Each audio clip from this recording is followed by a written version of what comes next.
TikTok is fighting back. The Chinese social media app is suing the U.S. government to prevent implementation of the recently signed law that would force the parent company, ByteDance, to sell the app to a U.S. company or be banned in the United States.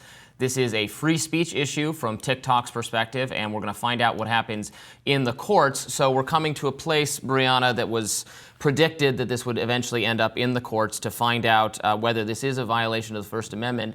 I was thinking about it, excuse me, more carefully, and really it's in some ways it's the violation, if there is a violation of the First Amendment, it's almost on the part of, almost not TikTok itself, but it's Americans who want to use TikTok, or frankly other companies that would have to be forbidden from hosting the app in the in Amazon Web Services, the Apple Store, those kinds of things. Those companies are the ones facing the restriction, right? They want to have this app, TikTok, and the law will now say you can't have TikTok because if it has not sold to an American company, and so we will work that out. But it's very interesting. Yeah, I mean the language of the suit certainly is trying to lean on the consequences for American users. It says, for the first time in history, Congress has enacted a law that subjects a single named speech platform to a permanent nationwide ban and bars every American from participating in a unique online community with more than 1 billion people worldwide.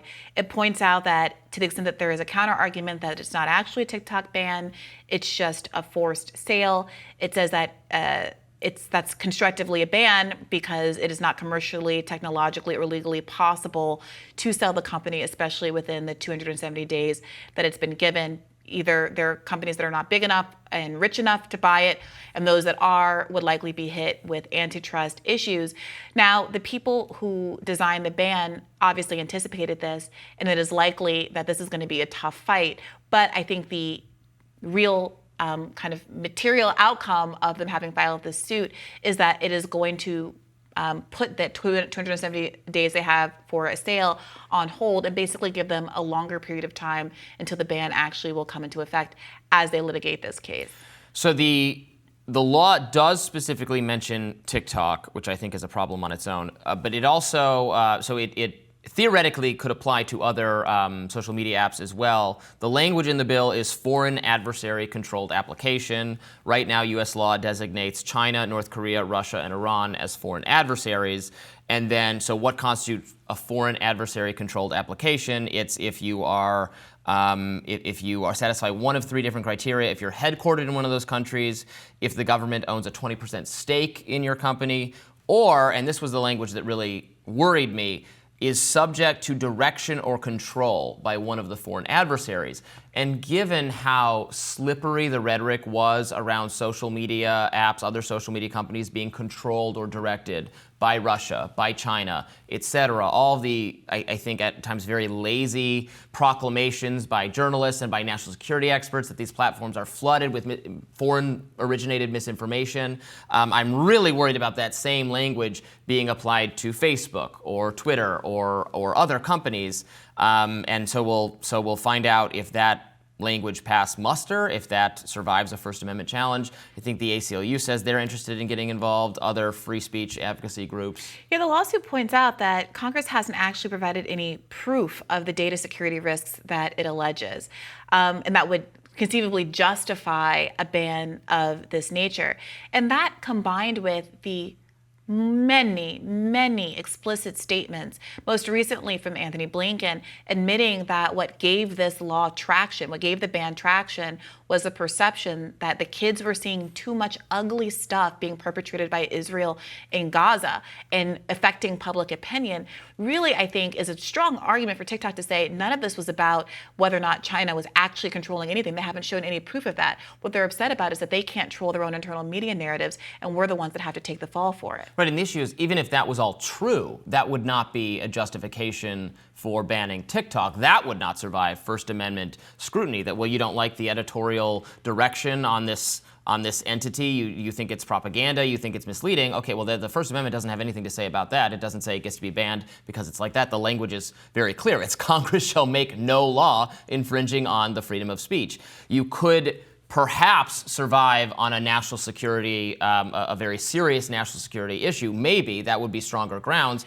But you're right that they haven't really pointed out what those would be. This idea of the Chinese government acquiring data about Americans. Well, is it data they could obtain other ways as well, including by purchasing it? I mean, this is data that Facebook also has access to. And sells. This is American companies buy your data and sell it all over the world all the time. So they're learning what sweaters you like. They're learning things about your habits. I do think the good news for the 170 million TikTok users here in the United States is that this does push the timeline for a potential ban. And every TikTok user that I've spoken to, as an old, I've been periodically asking folks who do regularly use it, are you concerned?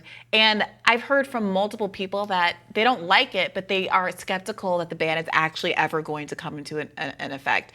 And certainly they might be right anytime soon, right? Yeah. Well, we'll have to see on that, but I think it is very dangerous to go down the road of having a law on the books that calls out a specific company, that creates a mechanism for taking further action against anyone deemed to be a foreign-controlled adversary. That's such dystopian, Orwellian language. It could so easily be abused. We're going to Patriot Act ourselves on the internet yet again. Like, how many times do we have to learn the lesson that when national security gets invoked by so-called experts in the government, by political figures, and we go along with it? I mean, people aren't even really going along with it this time. Some people are, but other people are very worried about this. Who's worried political about it? Our entire political class on a bipartisan basis supports this. Yeah. When you hear the word bipartisan, you should start getting afraid. Yeah. They want to sell you on the idea that the world will work more smoothly if right and left can come together, but the only times they actually come together is to thwart your interests. Yeah. And here, as you've pointed out repeatedly and to good effect on this show, Robbie, national security concerns are a carte blanche blank check for them to do whatever they want and infringe on any of your freedoms.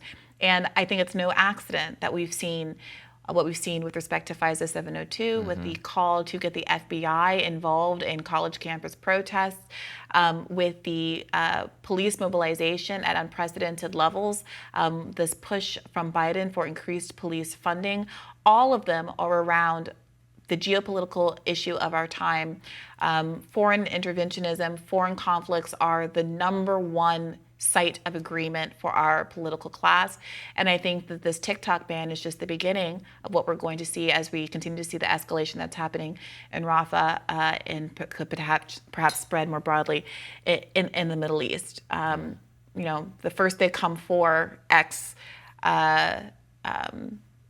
saying really comes to mind, and I credit folks who were ringing alarm bells in the past, whether it was about Black Lives Matter protesters, around whom some of these laws that have now come into effect were generated to attack, whether it's about 1/6 protesters, and now this. It's authoritarianism. I don't know any other way to describe it, and it's here. Yeah, and we shouldn't, we just quickly gloss over the actual difficulty in selling the company. You're right. I mean, it's like one aspect of the Biden administration forced them to sell it, to another social media company, and then another aspect of the Biden appointed, Lina Khan, is going to have a huge problem with that. She's a very aggressive antitrust figure who is fighting consolidation in many sectors, including the tech sector. I mean, this is one of the reasons Donald Trump has said, why would this even be good? This would be good for Facebook, which is now my sworn enemy. So why would conservatives be going along with this? And he's actually urged them to back off, despite initially totally being in favor of. Cannot slip over. Donald Trump wants a TikTok ban. Donald Trump initiated the TikTok ban.